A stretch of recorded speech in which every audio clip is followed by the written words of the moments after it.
how do you shock your audience? How do you become unique or do something that's going to draw attention? My father was a priest. So we had a lot of church fates and all this sort of stuff. So I was like thrown into the kind of church scene. I know it's hard to believe. So, I would act, and I would actually put on my own stage plays and, build my own sets and, put on performances for, that community. First professional short film was The Huntsman. And this was a stroke of good luck, really. At the time I was studying Taekwondo, and my instructor and his son, actually, David No, he was cast as a lead in what was back then, which was a Swinburne graduate film. But on the crew was Jamie Blanks, who's directed Urban Legend Valentine. He was the DOP. And David himself went on to act in The Matrix, I think 2 and 3.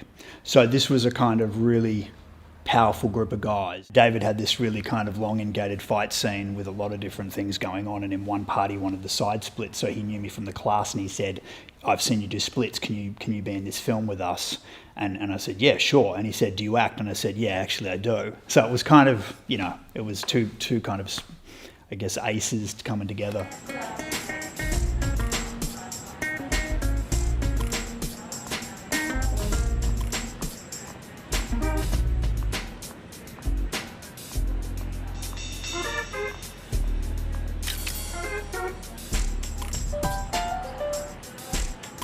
Again, it was kind of funny because I'd been studying stand-up comedy, believe it or not.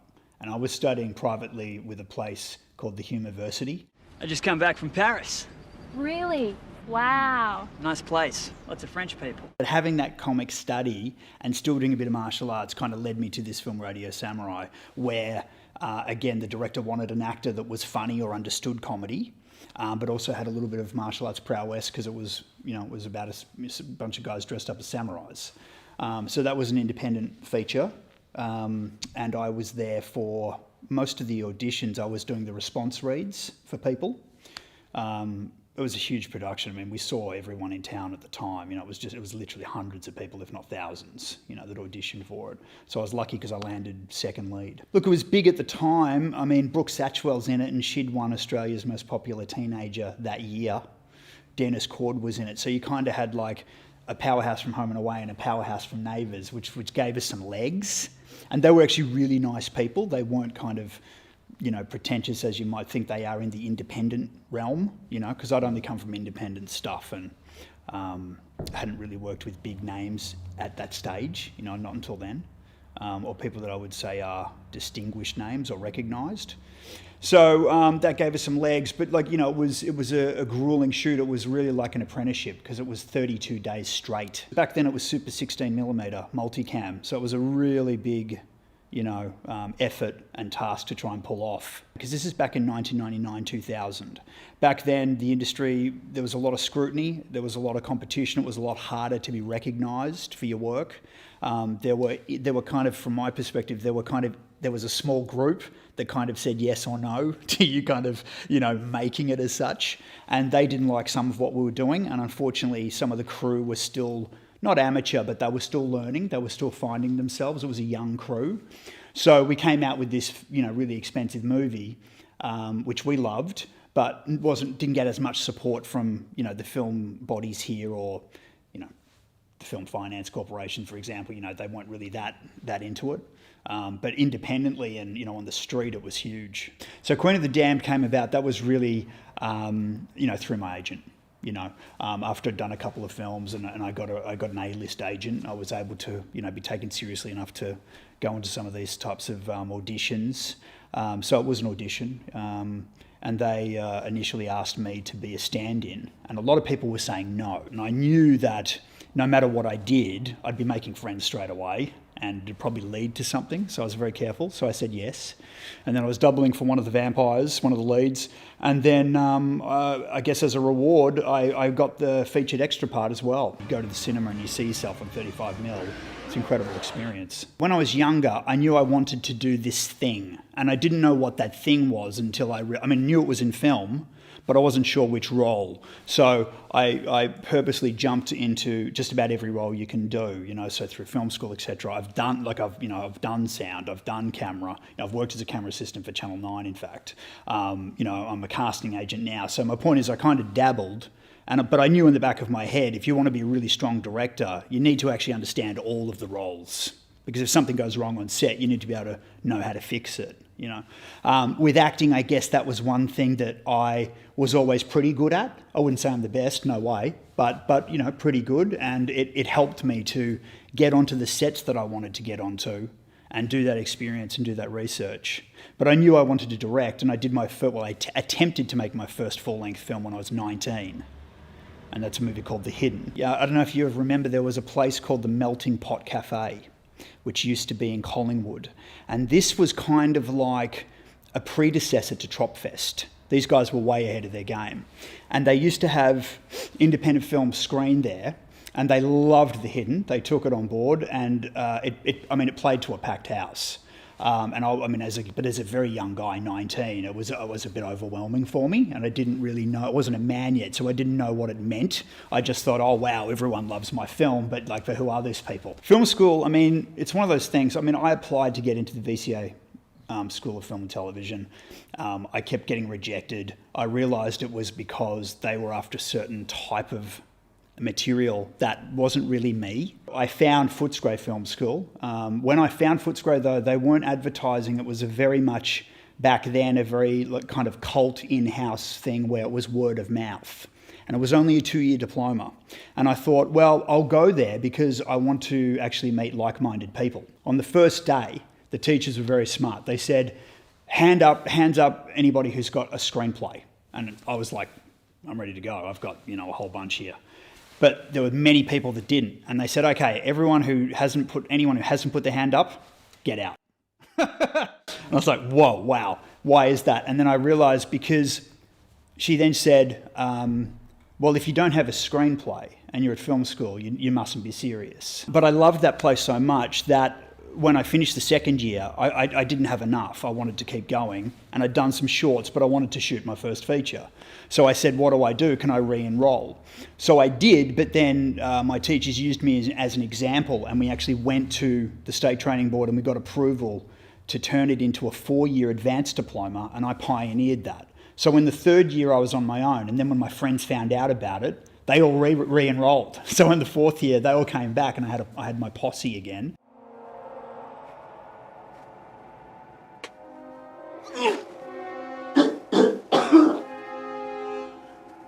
Holy Mary, Mother of God, pray for us sinners now. The hour of our death. You know as well as I do, the way he's been locking himself up, what he's done to the Gahan server, this time something is different. It is very important that you tell me exactly what's been going on here. And we'll be explicit. But The Strange Game of Hide and Seek, which is a 30-minute film, is my film school graduate movie, but in third year.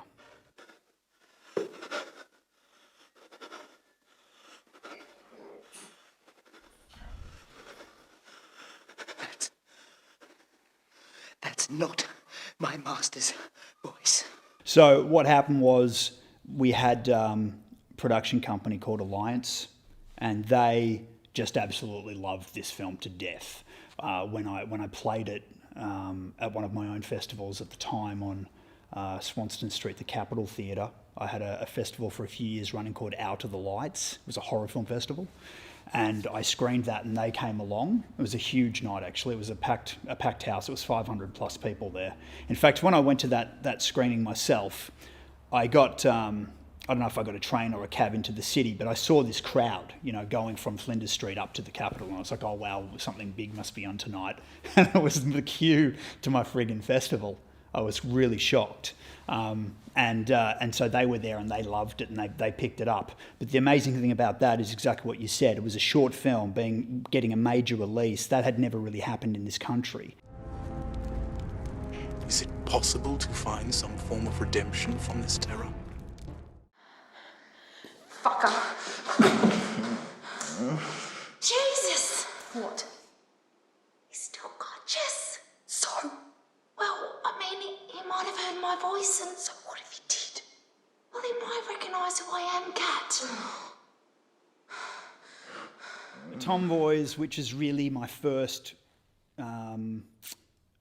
feature that got a release, and that was really an attempt at a one-room scenario, because a lot of the things you'll get taught in film school is, when you do your first feature, try and do it in a small environment. If you can do what we call a dressed-up stage play, it's always a good exercise. It was also a challenge, and I set myself this challenge, and I always do challenge myself, and that is, how do you keep an audience interested with 5 people in one room for 90 minutes? That's a challenge. That's also a writing challenge. So you're having to come up with twists and turns and so many different, sort of strategies to try and make that work. So for me, it was more about, okay, if I'm going to do my first feature, it probably should be horror, because I know I can achieve some goals with that. I don't need a big budget to get some screams. I just need some blood. I need some action.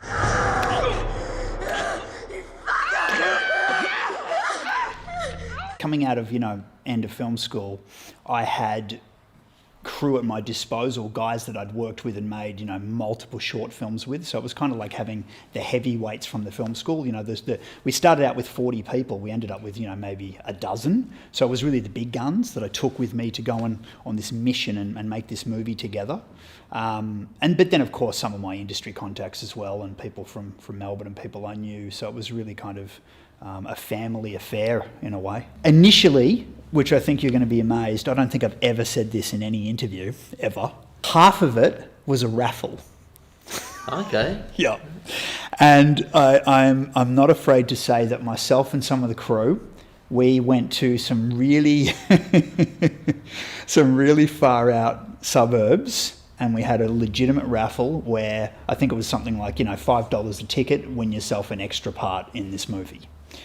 And we made a lot of money, man. We made a lot of money doing that. And it was all above board, registered business, everything. But yeah, a lot of people just wanted to support. It was out on foot canvassing. Back then, I was hungry. I didn't have the money. I had no shame. I just went out there and tried to get the money, which is interesting because now that would be called crowdfunding. But I was actually literally on foot getting the money instead of on the internet, Yeah, okay. So that got us started.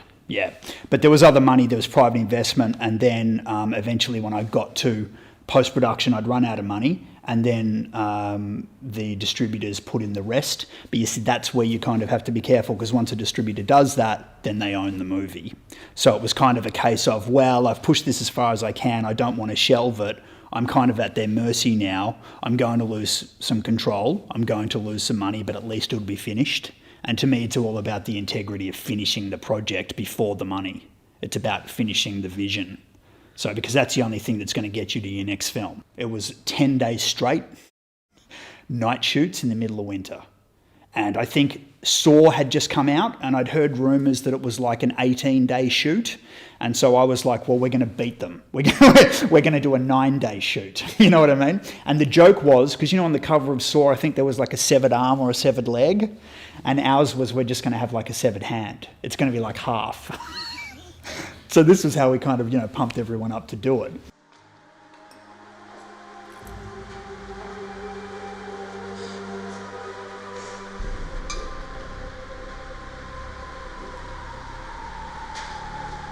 I'm gonna let you live.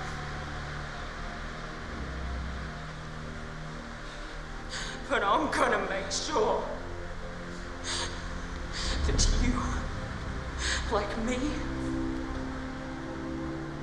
will never ever be able to have sex again without feeling the pain. How do you shock your audience? How do you become unique or do something that's going to draw attention? So for me, obviously without much money, when you're doing a rape revenge film, you've got to cut off the guy's prick, right? How else are you how else am I going to get a scare? We've all seen someone get stabbed, we've all seen someone get shot, but not often do you see that. The last time I'd seen something similar was, I think, Spit on Your Grave, but it wasn't done in the fashion and the way I shot it, which was really graphic. And I will say this too, the movie was banned. Oh, really? When we took the initial cut to border classifications, they said, this shot, no go, this shot, no go, this shot, no go. There were several edits that we had to make just to bring it down to an R rating. So all of a sudden there was this stigma. It's like, wow, so Nathan Hill's made this first feature film and it's banned. I'm very methodical when it comes to pre-production, and I know exactly what I'm doing when I get to set. So I've rehearsed it. When I get to set, I call it execution. It's not trying to find the scene on set or trying to find the drama or the emotion on set. It's already been rehearsed. So when I get to set, it's really execution. So we run pretty smooth. That's the only way we were able to do it in 9 days or 10 days. My shooting ratio in film school was 3-1. I've never gone over 10-1, but generally I'm about 5 takes per shot. So I think it was premiered at Federation Square, ACMI, packed house, 500, 600, 700 people, I don't know, it was huge. The reactions to the penis being severed and all of the parts I loved, the reactions were spot on. I mean, there was screaming, there was, I don't know if people were vomiting, but it was good. It was a good reaction. It was the one I wanted. People were scared. They were thrilled. They were on the edge of the seat. I felt like I'd, mission accomplished. Straight away, automatically went to shock. At one point, the movie was even going to be called Shock. It was kind of like the poster banner for Shock Entertainment, because Shock's label was more so known for its music. I mean, they were pumping out DVDs, but they hadn't really financed a whole feature yet. So Tomboys was becoming kind of like the poster boy feature for Shock. So because Tomboys was graphic and violent and horrific, everyone thought, Seance his next film will be the same. But it wasn't, and it was completely misunderstood. It was a journey of a lonely guy who's kind of lost his fiancée in an accident, and we go into the mindset of where he's at. And during that time of shooting it, I was trying to get another bigger film financed. So I guess that was more of a personal film on the side. Because this is the thing I don't think people realise. Directors are always making films. So Black Mass was really one of those situations where, you're going for gold, you can taste it, it's right there, but unfortunately fell apart. And I had several American US stars locked in, to the point where I was shooting on a Monday and they were flying out on the weekend, and I lost funding on the Friday. It crashed for 2 reasons. One, the primary investor from Nevada became terminally ill, and also the guy I had in mind for the lead died. That was the tragedy, but if I was to look at the positive, because you have to, I would say my script was recognised, and I started to broaden my horizons and make contacts in the US that I hadn't had before, and they were all watching Tomboys, which also actually led to American distribution. But I did go into a depression, absolutely. I was out of it. I probably didn't really function properly for a year after that. Coming off the Black Mass, which didn't work, I was like, okay, well, I'm just going to give it a rest. A friend of mine approaches me, says he wants me to act in this film. I'm like, yeah, why not? How to Be a Sex Star, which is a mockumentary. Then that kind of led me to think, well, what would it be like if that character was in a fictional film? Fuck! So I created this character, Jasper, who was kind of like the fictional sex star. Jasper Clay, private investigator. So Jasper was technically the first feature film in Australia to be shot using the Canon 5D. And it was just very innovative, the idea of shooting 35mm straight to card, which you would do anyway. Even if you shot 35mm, you've still got to do a kidney. After the collapse of Shock, because Shock did collapse, they weren't in operations anymore, and I did have a few films, coming out, and other films that I wanted to re-release. In America, because Tomboys had done well through a company called Navarre, that actually led me to contacts at MVD. Now, they're music video distributors, but they've got a huge catalogue. Okay, so it was a little bit like the Shock in America, because they did music as well. So it's what I would call a very low-end startup, distribution platform. At the end of the day, if you spend a year or 2 or 3 on a movie, you don't want to kind of just put it aside or have your screening to your friends and go, cool, it's done. You really want it to be accessible. I heard you were looking for me. the story was kind of the progression of Jasper, because Jasper was a private detective, model behaviour was the next level, and now it was actually a police officer. Holy fuck. I told you. Actually, there was no fucking going on. We just found his penis in the saucepan. A friend of mine, actually, who's a screenwriter, he did the screenplay, but he set it in LA, and it was a very good screenplay, and he's won awards for his writing as well. But then I wanted to shoot it here. So that was the task, was kind of rewriting it and trying to make it work in Melbourne. That was the hardest part. Model behaviour was some of my own money. It was also money from Trunk Entertainment and also money from Venom Rat Entertainment. So you had 3 producers all coming together to kind of part finance it. But it was one of those movies where the money that was spent in the production side wasn't great. It wasn't a great amount of money. You know, it was feasible, just because, you know, I'm from Melbourne and I can access actors and directors and crews and whatever the hell I need pretty easily, pretty quickly. So it was not as expensive as people might think. And I do think that there's a misinterpretation of budgets. For example, if I say I'm making a $1.2 million movie, maybe 3/4 of that would have been, well, used to be, I don't know about now, but it would have been on the film prints. If you make a $3 million film, at least 1.2 of that's going to go on the marketing alone. You know, and this is why a lot of movies don't actually go anywhere, because they never had the marketing budget. I wanted to make a multicultural piece. That was my thing. I didn't want to have just the white Caucasian Aussie guy or girl. I really wanted to broaden the scope. So it was, and it worked. You know, so we put out open casting call just to every single platform we could think of. We had about 2,000 applications, and they were from people all over the world.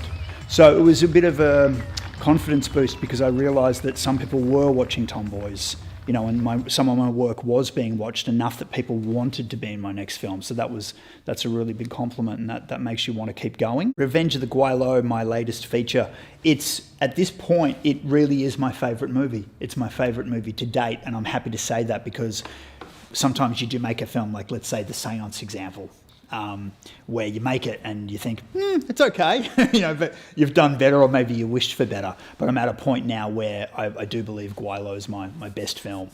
You really have to understand your strengths and weaknesses to pull something off like that.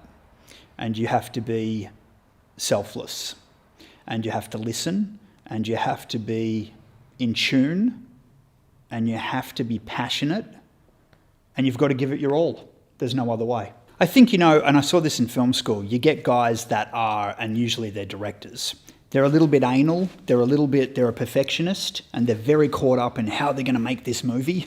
They're very, you know, intense, and, you know, and that's great, but you need to kind of use that energy to its advantage. So for example, if I'm being a perfectionist, I'll put that into the pre-production so that I know it's going to go a certain way, it's going to go smooth to a point. But then when you're on set, you really got to let go, you know, because we know it's never exactly the way you imagined it. And if it is the same way you imagined it, then it's a really great day. You're lucky if they break even. Usually they break even. When with indie stuff, it's very hard. And because over the years, you know, the industry's changed so much, there isn't as much money now. And, you know, there's big debates going on that the independent film scene is dead, and that you can't make any money. It's not exactly true, you can. But I think what I do is I take low risk. So if I have a certain story I want to make, the script might be watered down somewhat. And for example, if I need 10 extras in a scene, I might rewrite it to need 2. I've always had this belief that I am who I am, and I do what I do. Why do I have to go anywhere? Because a lot of my friends, they've gone to LA. Oh, well, I want to go to LA because I'll make it in LA. I understand that, because there's more work. But why do I have to go? I don't. I should be able to be myself and do what I love, where I was born.